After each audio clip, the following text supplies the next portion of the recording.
మే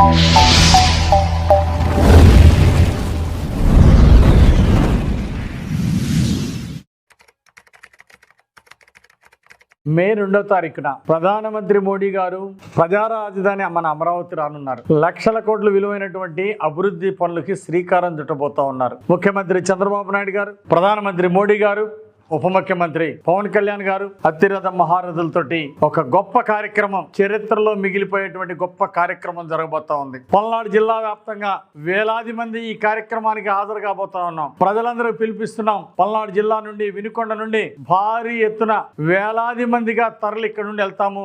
లక్షల మందితో ప్రధానమంత్రి గారి సభ విజయవంతం చేయబోతున్నాం. ఆయన చేయబోతున్న శంకుస్థాపన విజయవంతంగా అభివృద్ధి కార్యక్రమాలు టైం బాండ్ గా పూర్తి చేయబోతున్నాం. అమరావతి రాజధాని ఒక ప్రజా రాజధానిగా, ప్రపంచంలోని వినూత్న రాజధానిగా దాన్ని తీర్చిదిద్దబోతున్నారు చంద్రబాబు నాయుడు గారు. ప్రధానమంత్రి గారికి స్వాగతం పలుకుతూ లక్షలాది మంది స్వచ్ఛందంగా ప్రధానమంత్రి గారి సభకు రావడానికి ఉవ్విళ్ళూరుతున్నారు, ఎదురు చూస్తున్నారు. తప్పనిసరిగా ఈ కార్యక్రమం విజయవంతం కాబోతా ఉంది. అలాగే చంద్రబాబు గారికి ధన్యవాదాలు. గంగపుత్రులకు ఎన్నికల ముందు ఇచ్చిన వాగ్దానం నిలబెట్టారు. చేపల వేట నిషేధ టైంలో వాళ్ళకి భృతి కల్పించడానికి 10,000 నుండి 20,000కి పెంచారు. ఆ విధంగా మత్స్యకారులను ఆదుకున్నటువంటి చంద్రబాబు గారికి ప్రత్యేక ధన్యవాదాలు. జగన్మోహన్ రెడ్డికి నేను అడుగుతున్నా, గతంలో మీ పాలనలో 5 ఏళ్ల పాలనలో మీరు ముఖ్యమంత్రిగా ఉన్నప్పుడు కొత్త పరిశ్రమలు ఎందుకు రాలేదు చెప్పండి? ఉన్న పరిశ్రమలు ఎందుకు పారిపోయినాయి చెప్పండి? లూలు పరిశ్రమ ఆ రోజు పెట్టడానికి చంద్రబాబు గారి పాలనలో ముందుకు వస్తే దాన్ని మీరు ఎందుకు తరిమేశారు? అమర్రాజా బ్యాటరీ వాళ్ళు 10,000 మందికి ఉపాధి కల్పించేటువంటి కొత్త ఫ్యాక్టరీ ఇక్కడ పెట్టబోతే దాన్ని తరివేస్తే వాళ్ళు తెలంగాణలో పోయి పెట్టారు. నీ పనికిమాలినతనం వలన, నీ వేధింపులు, అరాచకాలు, నీ దోపిడీ వలన కొన్ని పరిశ్రమలు పారిపోయినాయి. మీరు అడిగిన లంచాలు ఇవ్వలేక. జగన్మోహన్ రెడ్డికి చంద్రబాబు గారికి ఏంటండి తేడా? చంద్రబాబు గారు ఉన్నప్పుడు ఈరోజు పరిశ్రమలు పరిగెత్తుకుంటా దేశ విదేశాల నుండి టీసీఎస్ లాంటి కంపెనీలు, పెద్ద కంపెనీలు వచ్చి ఎందుకు పరిశ్రమలు పెడుతున్నారు? ఆ రోజు జగన్మోహన్ రెడ్డి పాలనలో టెంపుల్టన్ లాంటి కంపెనీలు, లూలు లాంటి పెద్ద కంపెనీలు ఎందుకు పారిపోయినాయి? నాకు జగన్ సమాధానం చెప్పమనండి. ప్రజలందరికీ అర్థమైంది.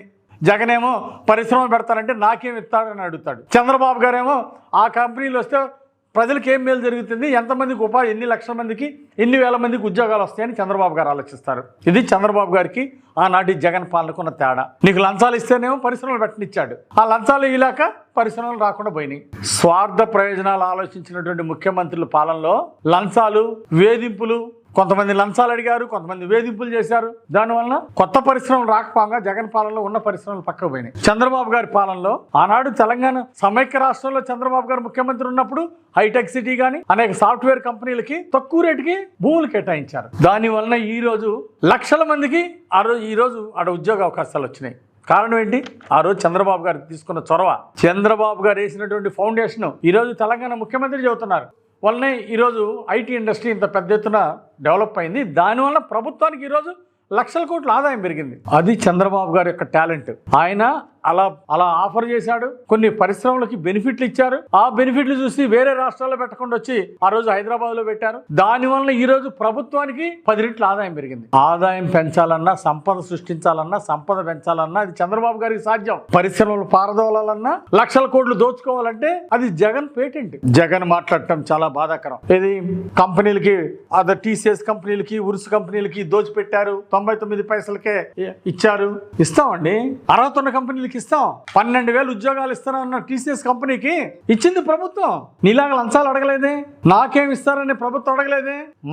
మా నిరుద్యోగులకి ఏం చేస్తారని ఆలోచించింది ప్రభుత్వం. టీసీఎస్ ద్వారా 12,000 మందికి ఎంప్లాయ్మెంట్ రాబోతుంది. దానివల్ల ఆంధ్రప్రదేశ్లో ఐటీ హబ్ని విశాఖపట్నంలో, తిరుపతిలో, విజయవాడలో